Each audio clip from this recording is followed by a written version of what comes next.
answer. Top of the morning, Dan and Amy.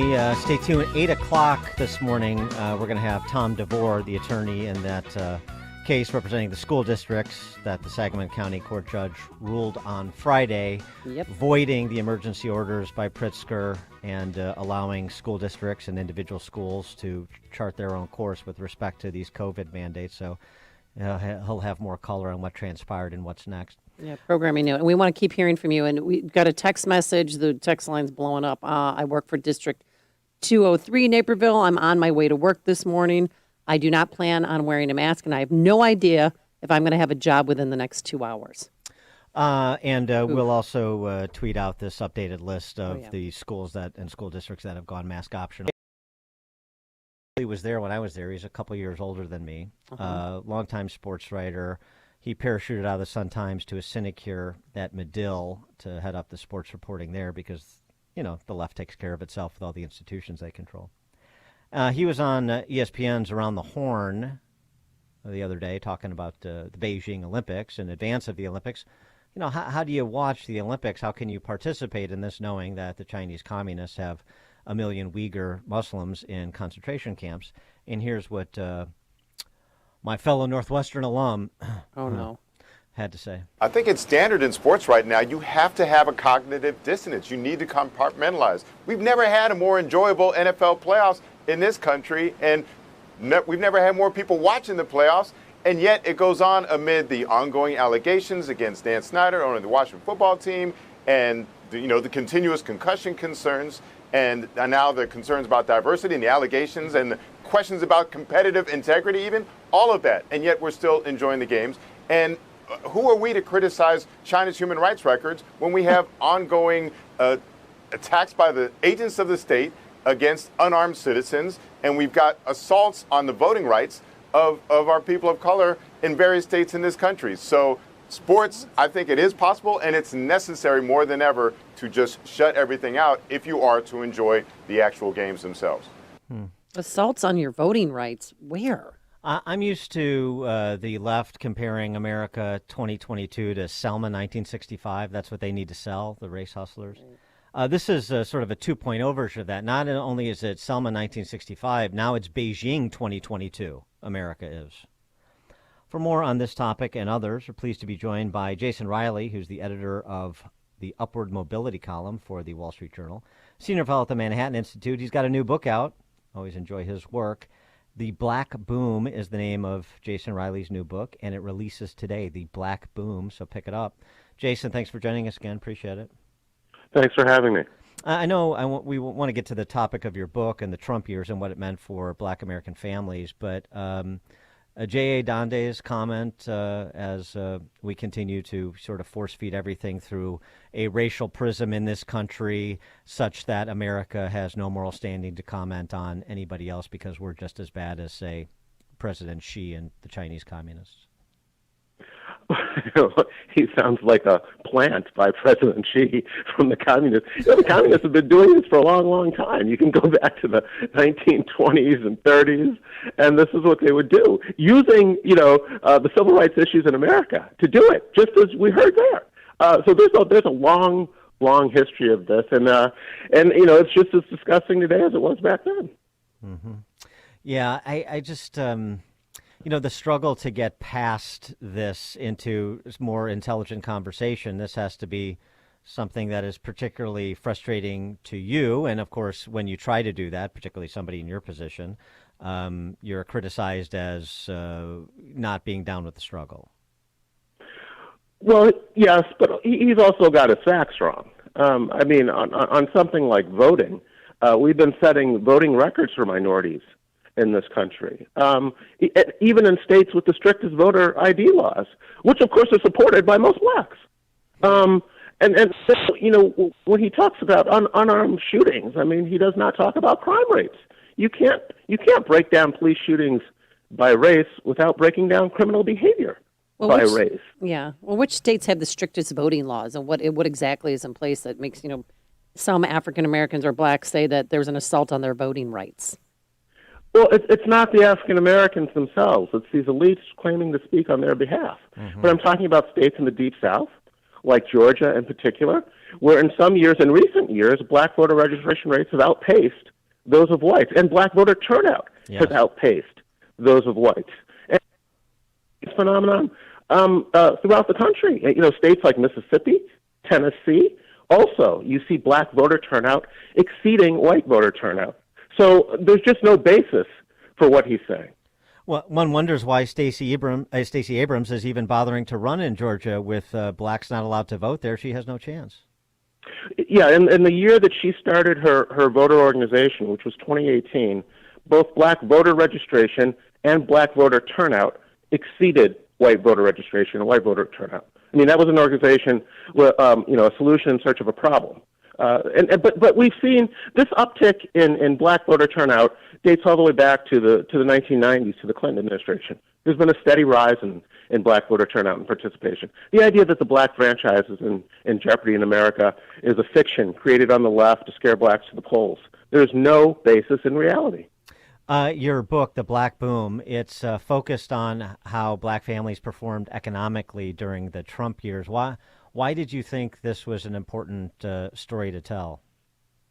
Because a lot of people don't know about it. We saw tremendous black gains prior to the pandemic under Trump. We saw record low poverty rates among blacks and Hispanics. We saw record low unemployment rates. And we saw black earnings rising faster than white earnings.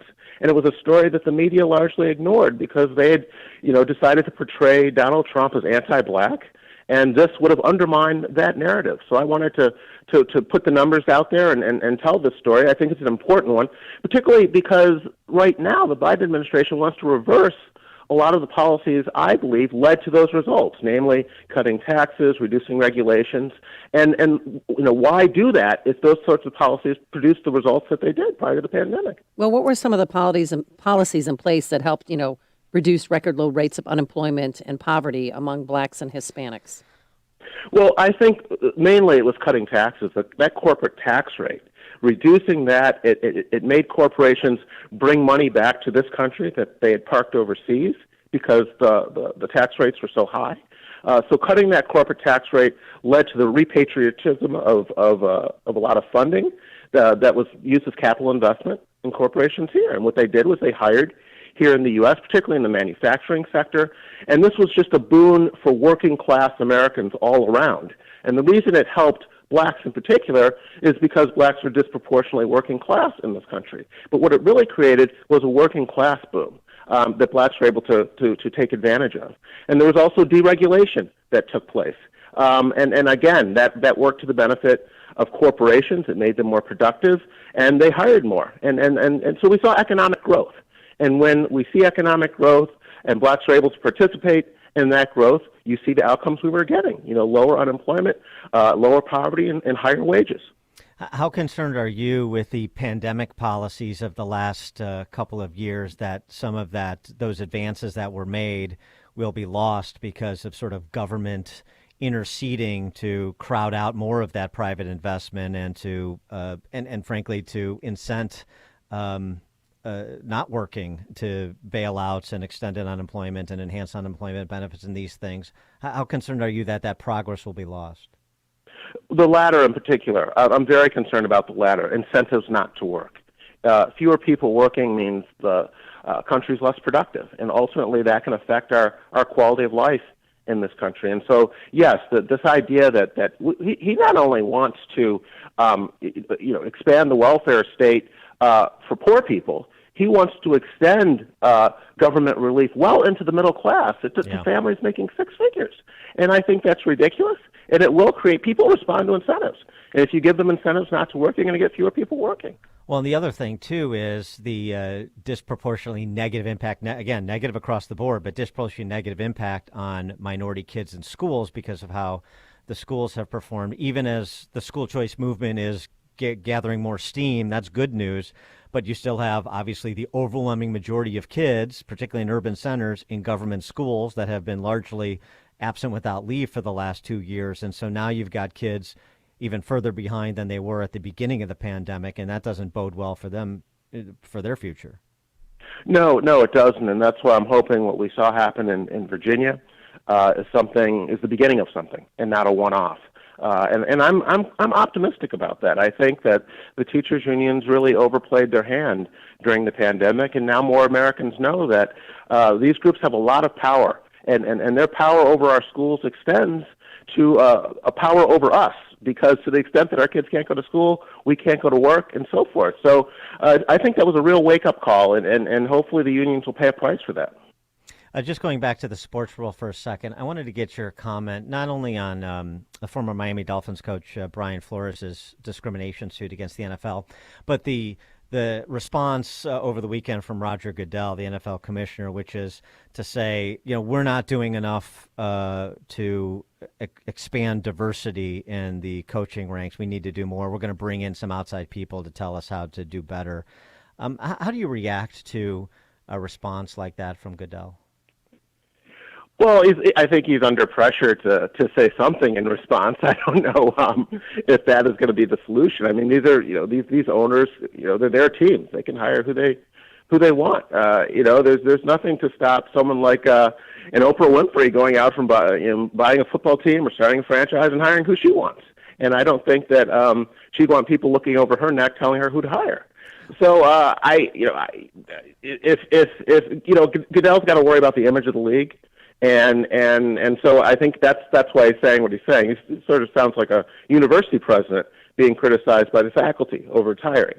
Yeah. But it's political. At that level, it's political. What the NFL is actually going to do in response to this, I don't know. But right now they're playing a PR game, and they're certainly on their heels here, and we'll see how they try and get out of this. Well, it's just always one of those things that Stephen Ross, the owner of the Miami Dolphins, he wasn't a racist when he hired Brian Flores, but he was a racist when he fired him.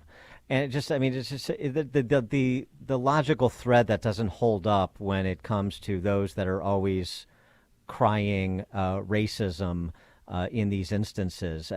Just again, the inability to get to a more productive place because we just sort of pick and choose facts that are convenient to the hustle. And it's also unfortunate to see this entering the sports realm, where one of the few last bastions of meritocracy, where your talent gets you ahead, and to have to resort to this in the realm of sports. People turn to sports to get away from this sort of thing, and now you can't anymore. He is Jason Riley. He's the author of the Upward Mobility column for the Wall Street Journal, senior fellow at the Manhattan Institute. His new book, which releases today, pick it up, The Black Boom, about how black families performed economically during the Trump years. Jason, thanks for joining us again. Good luck with the book. Thank you for having me. Thank you. And he joined us on our turnkey.pro answer line. Connect with Dan and Amy using the AM 560 mobile app. Download it today at 560theanswer.com/mobile. The Lou Dobbs Financial Report is brought to you by Signature Bank, helping local businesses succeed. Visit signaturebank.bank for your commercial banking needs. I'm Lou Dobbs. Radical Dems in the House are once again loading up pork in legislation. Those stories next. Here's some great news. If you missed the deadline to sign up for health insurance, or if, like a lot of people, you just have a plan you're not happy with, you still have a choice. It's called MediShare. It's a Christian healthcare sharing program. There are more than 400,000 members now, and they love it. In fact, MediShare has double the customer satisfaction rate compared to that of health insurance. And MediShare really is the gold standard when it comes to healthcare sharing. It's been around more than 20